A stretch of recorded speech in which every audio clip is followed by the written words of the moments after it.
Mr. Speaker, would the sponsor yield for questions? Sponsor yield for questions. Okay, through the chair. Thank you, Mr. Speaker. Through you, Majority Leader Greenwald, in your opening speech, you focused mostly on the dark money groups, which is clearly a component of this bill. An additional component of this bill, like my colleague mentioned, it restructures who can appoint the commissioners and gives that power unilaterally to the governor, removing the commission by independence. How do you justify, or what is your reasoning for that portion of this bill? I've been very honored and have fielded a number of questions from people on both sides of the aisle on this, and Brian, you were one of them, and I appreciated the conversation and the input. And I won't speak to anyone in specifically, but many of you on both sides of the aisle have expressed a frustration with the timeliness of the movement of cases before elect. So, for instance, Mr. Bergen, how many cases do you think on average a year are filed with elect? My question wasn't about cases. My question is simply about this bill changes who can appoint the makeup of the elect board. I'm just asking you why that's in there, and maybe you could answer my question. I understand. I appreciate it. It was more to me than just whether or not the governor could make these appointments. So one of the questions that was important to me was the processing of elect cases. So I'll ask you again, if you're not aware, it's okay, I wasn't either. How many cases on average do you think a year are filed with elect? It's 114 in the year 2021. I was surprised to know that out of 114 cases, 70% of the 114 were administered at fines of $500 and less. So that leaves 34 cases. 34 cases that have to be administered. And one of the things that we talked about with elect is the process with which they review these cases. Mr. Bergen, you and I had that conversation on the Sunday before the last day the bill was posted. We both expressed frustration that it can't move faster. So you have 114 cases that are filed in a single year. 80 of them are resolved at $500 and less. That leaves 34 cases for 4 members. If each of them would take 11, you could move roughly 34 cases.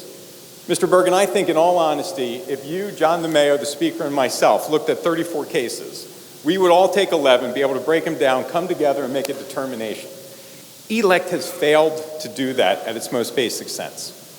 And of those 34 cases that remain, 34 of the 114 cases were for fines of $5,000 or more. The average was $2,278. Only 12 were for $5,000 or more, and the highest was $50,000. I think the failure of elect to process these cases for the sole determination of which they are created in and of itself is the number one grounds to start to look to reform this. In addition to that, to answer your question further, we have one vacancy that we cannot fill. We have 3 holdovers who want to step down but are doing the state of service by staying. We can't replace them. And we have seen, and while I will not comment because I don't think it's fair to the individual involved, while there is certainly skepticism over what has happened by the director, there was a hearing to make some determination. And I would say to you, there are 3 possible conclusions that could have been recommended by the elect board. Sir, I'm sorry. Can we just? Well, you asked the question, No, you asked him why he did it. He's explaining it to you. I've heard everything but that, quite frankly. You took a minute and a half in the setup for the question because you wanted to put on the record what it was you wanted to put on record. When you ask a question, you get the answer you get. I'm going to direct the majority leader to continue answering the question. Mr. Speaker, it should be at least I'm going to majority. I'm not in a rush, so I'm sure you have other questions. The last part on elect is what came from that hearing on Tuesday was you could have had one of 3 options. Somebody could have recommended that the comments that they read or that the emails that they saw were inappropriate and some kind of sensitivity training with a possible fine could have been administered. It could have been recommended that the most cruel of outcomes, the individual should be terminated. Or someone could have determined, look, we've looked at this and there's no there, and nothing should have happened. Any of those 3 were possibilities. At the end, they decided to do nothing. And they chose not to hear from the public. And because of the fact that this has now bogged itself down in absolute inaction across the board, from reviewing complaints, taking actions within the department, processing claims, I believe the time is immediate to make changes. Thank you, Majority Leader. Mr. Speaker, through you. Thank you, To sir. me. Majority Leader, you spoke about dark money. Now we spoke about the appointment of elect commissioners. Can you explain why you added back into this bill housekeeping accounts, which have previously been part of law and removed, and now you're adding them in this bill? Can you explain why? To me, having an account that is set up to deal with the fundamental running of political campaigns and your political offices there's nothing inherently wrong with that. And one of the reasons why we put it back in, we took certain recommendations from people on both sides of the aisle, yourself included, Mr. Bergen, that you thought the money was too high. So we cut it in half. And so for a campaign like mine, for instance, I can go from $2,600 donations in a cycle to $52, and I can add another $2,600 in the housekeeping account. I remember when I was very fortunate to start a campaign, although it was a challenger, with the backing of a strong political organization. My mother was not so fortunate. She answered an ad in the newspaper. The ability to raise money for things like that, especially for people that are coming from grassroots, allows them to raise money to be able to support their campaigns in areas where they may have never done this before, hire a law firm or possibly an accounting firm to help them with the processing. I understand some members, like yourself, are concerned that the housekeeping of funds and accounts, the phrase, I don't want to put words in your mouth, I think you referred to it as a slush fund. That money is, to me, it is protected because it is identified by who makes that contribution. So for instance, BIA, Business and Industry Association, as well as the NJA, have been very strong supporters of mine throughout my career.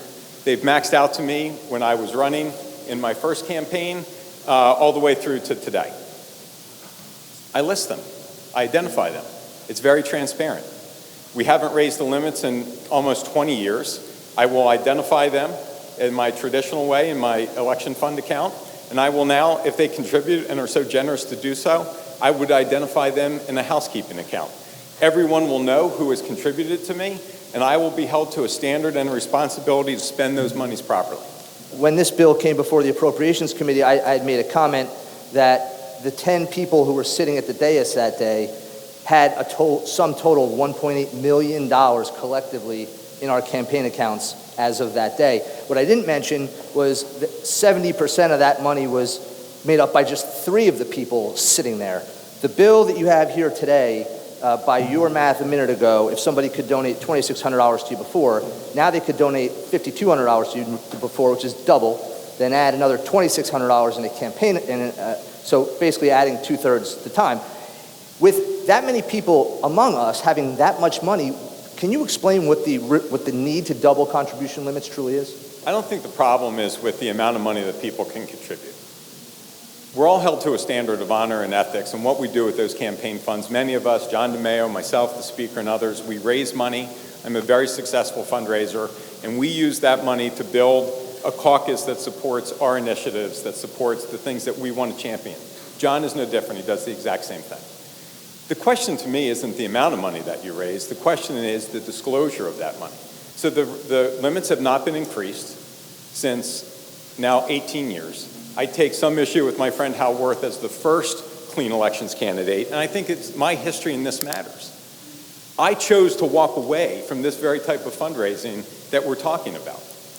I disagreed with the United States Supreme Court when they ruled that that clean election process was unconstitutional, but I honor it. They made a decision and I honor it. The question isn't whether or not we raise money, the question is whether or not it's disclosed. So Brian, the question to you would be, would you think the system is not broken now and the monies are fine? You just said that raising the amount of money, that's not what you're concerned with here. You're concerned with the dark money, yet this bill doubles and triples the amount of money that you can raise. So if that's not your concern, why are you doing it in this bill? The money hasn't gone away. It has shifted. So in the year 2000, the Democratic Party raised $11,559,000. The Republican Party raised $7,726,000. At that time, Citizens United, much more familiar case to all of us, but in the year, 3 years later, in the year 2003, there was a bipartisan campaign reform act. That was the beginning of what led to soft money. So from the year 2000, when the Democrats raised 11.5 and the Republicans raised 11.7, fast forward 20 years, the Democratic Party, in an election year with the governor and all members of the legislature up for office, raised 4.9 million, and the Republicans raised 1.9. We went from 11.5 to 4.9. Republicans went from 7.7 to 1.9. In 2010, when Citizens United took place, and it was determined that this type of independent expenditures were constitutional, and they chose that model over public financing, where I received $3 and $5 contributions from citizens and had to get 3,000 of those. They determined by the United States Supreme Court that is an infringement on freedom of speech. People should be able, through independent expenditures, to spend, and in this case, unlimited amounts of money. So the contributions that we list on our election forms, those contributions that are transparent, that identify every single donor, everyone knows who contributed. You can look at whether they have government contracts. You can look at the public policy initiatives that they have supported and why they've supported the candidates. And there is nothing wrong with people supporting candidates that champion their causes, but it should be transparent. And in that timeline, over those 20 years, and in 1 year in particular, the numbers I gave in my opening statement, you saw a 43% increase to the tune of tens of millions of dollars that shifted to dark money independent expenditures.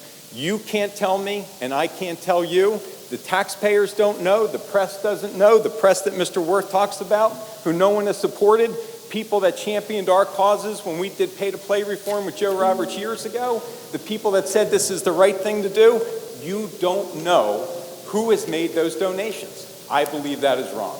The taxpayers have a right to know, and our voters have a right to know.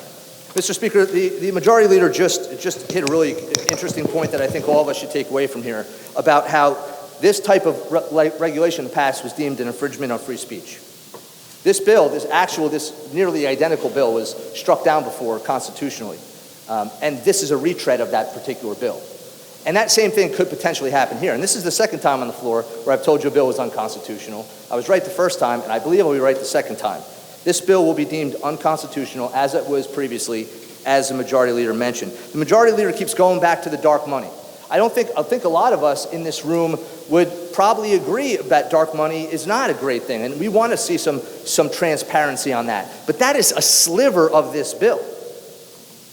There's so much more to it. The Majority Leader just mentioned before, effectively, that he thinks elect commissioners are not doing a good job and wants them to be replaced. There's mechanisms right now for their replacement. The governor doesn't have to be given that power. This bill gives him that power. That has nothing to do with dark money. That has to do with making us a worse process. The pay-to-play ordinances at the local level are extremely effective. They are gutted by this bill. Once this bill goes through, people can donate large sums of money to the county level where they were precluded from before. These are people who are going to get contracts from local governments. The pay-to-play laws are being gutted by this bill.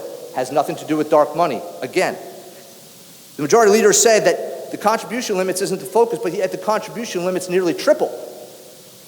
Nearly triple. The majority of people in this room have a lot of money in their bank of which they don't currently spend. This just increases the pipeline.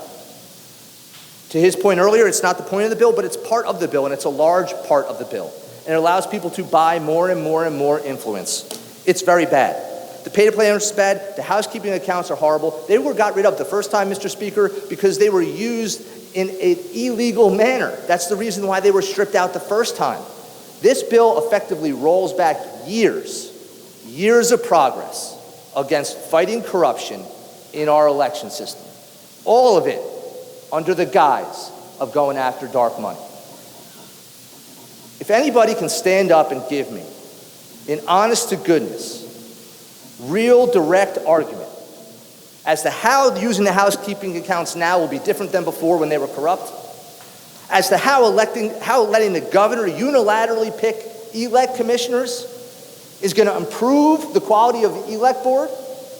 If somebody can stand up right now and tell me how washing away 8 years of violations is going to somehow bring transparency, I invite you to stand up and tell me. But the truth is, not one person is going to do it. because they are undefendable portions of this bill. The dark money bill is the only part we agree on. All the rest of this is bad policy. It's bad for us. It's bad for our state. It's going to roll us back. Thank you, Mr. Speaker.